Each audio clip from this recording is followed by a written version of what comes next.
Soal nomor 13. Hasil PTK dapat ditindaklanjuti dengan cara sebagai berikut. Kecuali A. Menerapkan pada situasi yang sama di kelas berbeda. B. Mengembangkan keterampilan mengajar yang relevan. C. Menggeneralisasi hasil PTK pada seluruh kelas di sekolah. D. Membuat karya tulis dari hasil PTK untuk diseminarkan atau diterbitkan. Oke, kita cek jawabannya. Telaah satu-satu. Sudah jelas sekali di sini hasil PTK ditindaklanjuti dengan cara untuk opsi A, menerapkan pada situasi yang sama di kelas berbeda. Benar. Kalau situasinya sama, permasalahannya sama, itu walaupun di kelas berbeda, kita bisa terapkan. Jadi hasil PTK bisa kita tindak lanjuti di sana. Nah, kalau mengembangkan keterampilan mengajar yang relevan, ini bisa juga. Opsi C, menggenerasikan hasil PTK pada seluruh kelas di sekolah. Ini tidak bisa. Kenapa? Nah, untuk masing-masing kelas yang ada di seluruh sekolah, itu sudah tentu permasalahan yang dialami di masing-masing kelas itu berbeda. Jadi untuk menggeneralisasi hasil PTK ke seluruh kelas itu kuranglah tepat. Ya, jadi opsi C ini sangat kurang tepat. Jadi tidak bisa hasil PTK itu digeneralisasi terhadap seluruh kelas yang permasalahan di dalam kelas itu berbeda-beda. Dijelas ya. Kalau opsi D, membuat karya tulis dari hasil PTK untuk diseminarkan dan diterbitkan, itu bisa. Itu hasil tindak lanjut dari PTK, ya memang begitu. Harus diseminarkan dan harus diterbitkan. Lanjut soal nomor 14. Tujuan utama pengembangan keprofesian berkelanjutan adalah untuk A. Menambah pengalaman penelitian dan publikasi. B. Meningkatkan mutu pengelolaan pembelajaran. C. Meningkatkan karir jabatan profesi guru. D. Meningkatkan profesionalitas guru.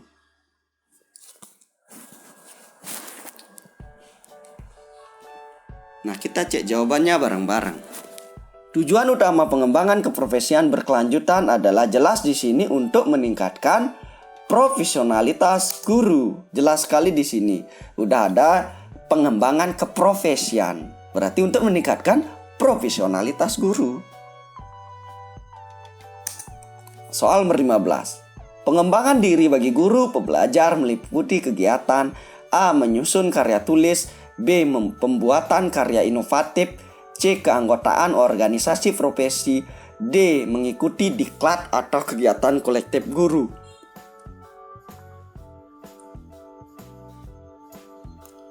Oke, di sini teman-teman jangan sampai terkecoh. Jadi pengembangan diri. Nah, ini ada kata-kata pengembangan diri. Jadi jelas opsi D, mengikuti diklat atau kegiatan kolektif guru. Nah, kita lihat dulu pembahasannya. Nah, pengembangan keprofesian berkelanjutan, itu kita sebut dengan PKB, adalah bentuk pembelajaran berkelanjutan bagi guru yang merupakan kendaraan utama dalam upaya membawa perubahan yang diinginkan berkaitan dengan keberhasilan siswa. Nah, 3 bentuk pelaksanaan PKB itu ada pengembangan diri, publikasi ilmiah, dan karya inovatif. Nah, di sini ada opsi karya inovatif itu bukan bagian dari pengembangan diri. Nah, karya tulis juga bukan bagian dari pengembangan diri. Jadi jelas yang bagian dari pengembangan diri adalah mengikuti diklat atau kegiatan kolektif guru. Nah, kegiatan kolektif guru ini bisa forum MGMP yang membahas di sana tentang permasalahan atau menyamakan persepsi tentang instrumen, itu bisa dilakukan. Nah, itulah salah satu dari kegiatan pengembangan diri. Kita lanjut soal nomor 16. Pada seminar dengan skala besar dan pembicara lebih dari satu dikenal adanya sesi paralel, yaitu A. Sesi seminar setelah sesi utama yang diselenggarakan secara pleno. B. Sesi akhir seminar yang merangkum hasil seminar dari berbagai topik masalah. C. Sesi yang menghadirkan beberapa pembicara dengan urutan penyajian yang bersamaan. di sesi seminar untuk beberapa kelompok topik masalah yang dilakukan bersamaan dalam ruangan yang berbeda.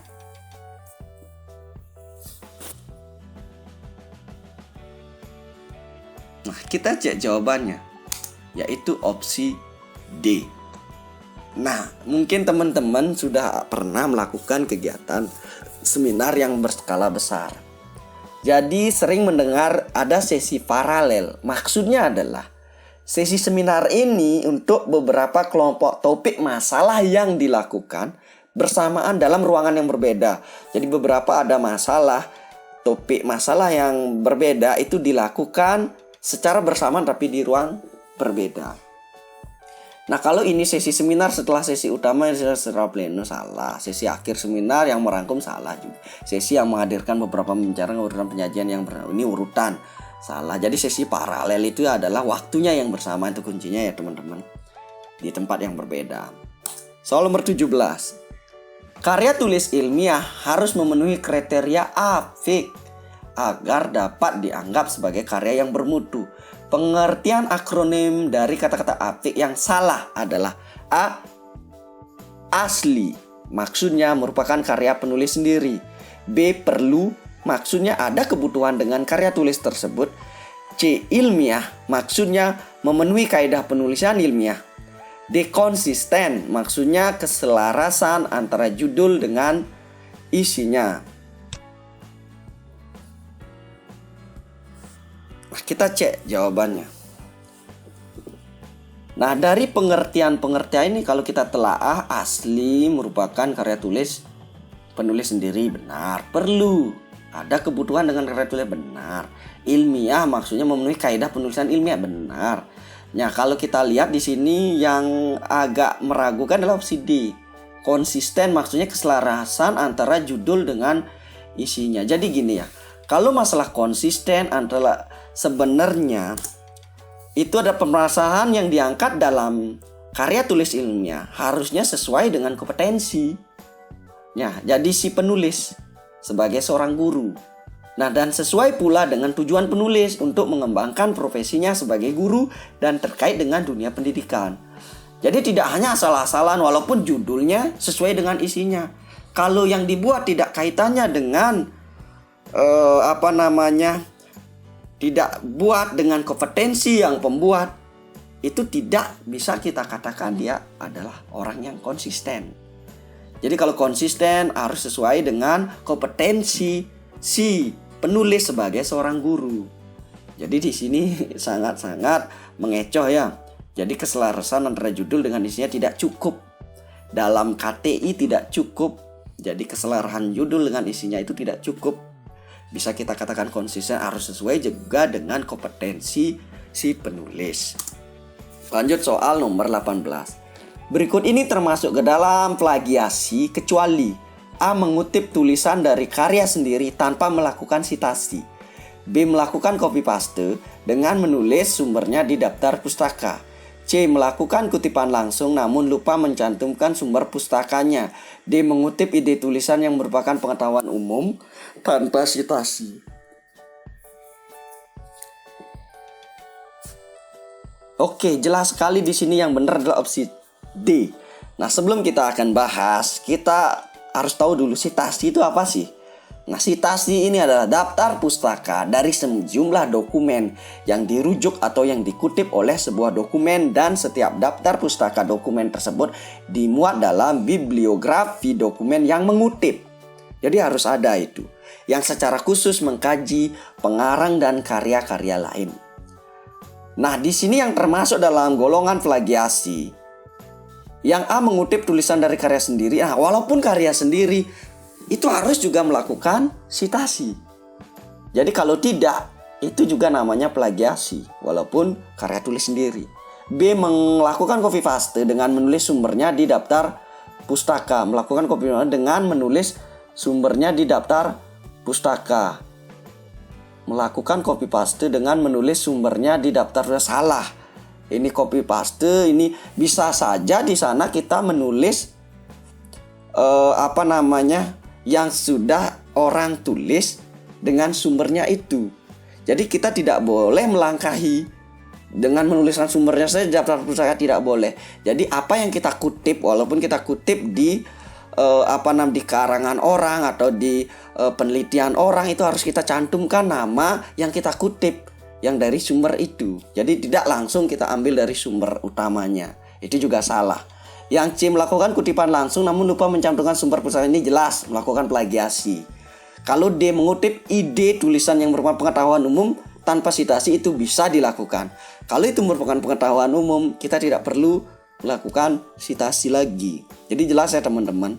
Mungkin banyak juga yang teman-teman menjawab opsi B, melakukan copy paste dengan menulis sumbernya di daftar pustaka. Ini bisa saja terjadi kasus, yaitu kita mengutip karya orang atau penelitian orang, itu orangnya itu harus dicantumkan juga. Jadi bukan hanya mencantumkan sumbernya saja. Lanjut soal nomor 19.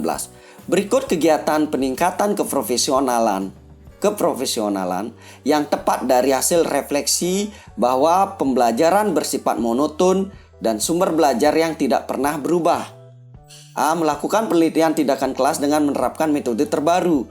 B. Meningkatkan pemahaman dari beragam sumber belajar, berikut cara mengajarkannya. C. Melakukan pembelajaran remedial lebih intensif dan mengurangi pembelajaran pengayaan. D. Menyediakan sumber belajar yang beragam dengan sumber dana yang bisa dipertanggungjawabkan. Jawabkan. Oke, jelas sekali di sini ya.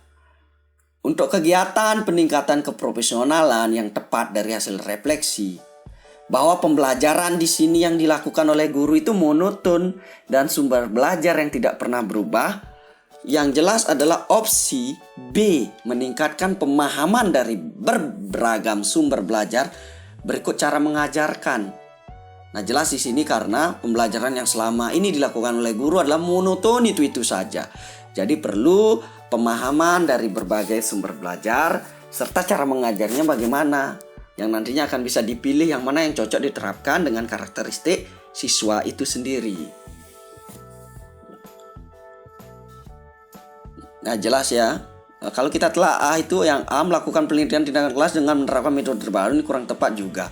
Karena dalam pelaksanaan PTK itu harus disesuaikan dengan masalah yang dihadapi oleh siswa. Itu tujuannya untuk memperbaiki perbaikan pembelajaran. Jadi tidak semena-mena kita terapkan metode yang baru, yang cocok, kan belum tentu cocok. Yang B, meningkatkan pemahaman dari berbagai sumber ini. Yang C, melakukan pembelajaran remedial lebih intensif dan mengurangi pembelajaran yang kurang tepat. Menyediakan sumber belajar yang beragam dari sumber dana, ini kurang juga ya. Jadi jelas ya teman-teman. Kita lanjut soal nomor 20. Hasil refleksi kemudian diteruskan dengan PTK dengan judul peningkatan pemahaman konsep matematis melalui metode pembelajaran kooperatif dengan diskusi terbuka di SMP X Kabupaten Y. Karya tulis yang terkait dengan PTK di atas dapat berjudul di bawah ini kecuali A. Peningkatan pemahaman konsep matematis melalui metode pembelajaran kooperatif dengan diskusi terbuka di SMP X Kabupaten Y. B. Mengapa metode pembelajaran kooperatif dengan diskusi terbuka mampu meningkatkan pemahaman konsep matematis? Sebuah studi PTK. C. Bagaimana melakukan pembelajaran kooperatif dengan diskusi terbuka? D. Berbagai macam jenis konsep matematis. Nah, jelas sekali sih ya, karya tulis yang terkait dengan PTK yang